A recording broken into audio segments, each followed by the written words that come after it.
Figure কিন্তু গায়ের জোর হেভি। নয় সেই শোয়ার খাট। কার কথা শুনে যা আপনি কোথাও।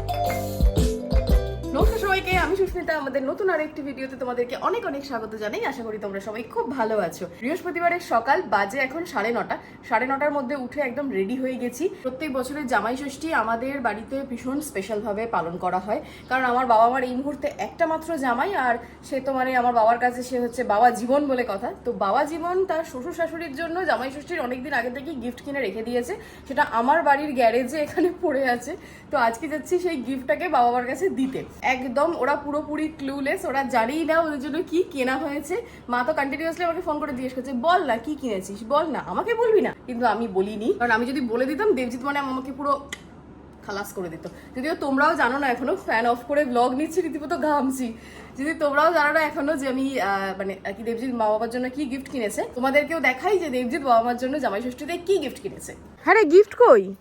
গিফট চলে গেছে। যা, আমরা নামার আগেই কি সর্বনাশ, ভ্যান এসে ভ্যানে তুলে দিয়েছে গিফট। আমাদের পৌঁছে যাবো ভ্যানের আগে আগে। আমি আসার আগেই তুই ভ্যানে তুলে পাঠিয়ে দিয়েছিস। হ্যাঁ তো কি এবার আমি দেখাবো কি?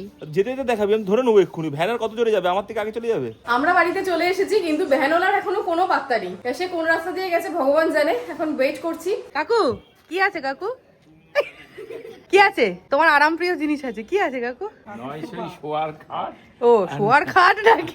শোয়ার মানে রিক্লাইনার সোফাটাকে বলছি শোয়ার খাট খুঁজবি। কি গরম হচ্ছে। ব্যাস কভার ছাড়িয়ে নিল তার, ছাল ছাড়ানোর মতো। লোক কই? লোক নেই তো। এরা বলছে দুজনে তুলে নেবে। এ তো দেখছি তোরাই ধরে তুলে দিলি, তো কোনো লোকজন লাগবেই না। ধরতে লাগবে? চল চল, সরে যা সরে যা সরে যা। এটা কি সিঁড়ি দিকে তোলা একটা টাস্ক? ও কাকিমা আগেই সরিয়ে দিয়েছে। মা আগে বুঝে পেরেছি, সরিয়ে দিয়েছে।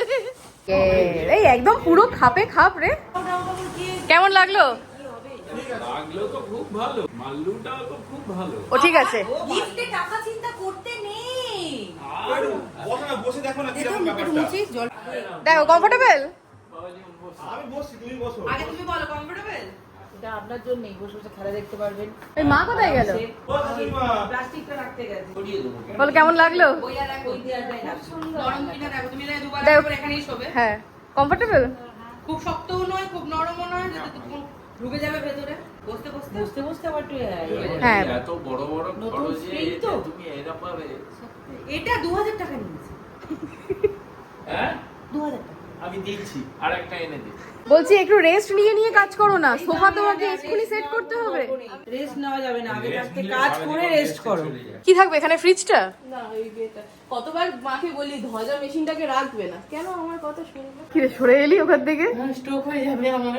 এটা এই গরমের মধ্যে কেন সব জিনিসপত্র ধরে টানাটানি করছে? দাদা আসুক তারপরে করুক, কে কার কথা শুনে যা আপনি করছে। আমার মা তো পুরো বাহুবলী, একাই সব সরিয়ে দিচ্ছে। তুইও চলে এসেছিস? এইরকম ফিগার কিন্তু গায়ের জোর হেভি, আমাদের সবকটাকে টক্কর দিতে পারবে এরকম গায়ে। এই ফ্রিজ সরছে। এই ফ্রিজ সরে কোথায় যাবে? যেখানে মাইক্রোওভেন ছিল সেখানে। ওখানে যে ফ্রিজটা আছে ওই ফ্রিজটার জন্য সোফাটা প্রপারলি রাখা যাচ্ছে না। এরা এখন সবকটা মিলে লেগে পড়েছে, এক্ষুনি ওদের সমস্ত কিছু ঠিক করতে হবে। এই দুপুর রোদে গরমে কে করে? এই ফ্রিজ এলো এবার এখানে। এসে গেছে দুটো। আজকে লাঞ্চে আছে ভাত, চিকেন, এটা কি ডাল, এই মাছ, এটা হচ্ছে টক ডাল, আর সুগারের পেশেন্টদের জন্য করলা ভাতে। চল এবার লাঞ্চটা করে নেওয়া যাক, মারাত্মক গরম। Good evening everyone. দুপুরের পর তোমাদের সাথে আবার এই সন্ধ্যেবেলা দেখা হচ্ছে। মা লাবরি অলরেডি বাড়ি চলে গেছে, আর দেবজিতের একটা হঠাৎ করে কাজ পড়ে যাওয়ায় ও তো সেই কাজটা করতে বেরিয়ে গেছে। এখন বাজে সন্ধ্যে 7টা। আমি যাচ্ছি এখন বাড়িতে। এসেছিলাম 4 জনে একসাথে, যা যাচ্ছি একা একা। অ্যাকচুয়ালি মায়ের যোগা ক্লাস ছিল, মা ওই জন্য বেরিয়ে গেছে, আর আমি গিয়ে যাবো জিমে, তো ওই জন্য এখন আমি বেরিয়ে যাচ্ছি। চলো আসছি। তুই কি চাবি দিতে নামবে? বেরিয়ে গেছি, দেখি এবার সোজা টোটো ধরবো বাড়ি।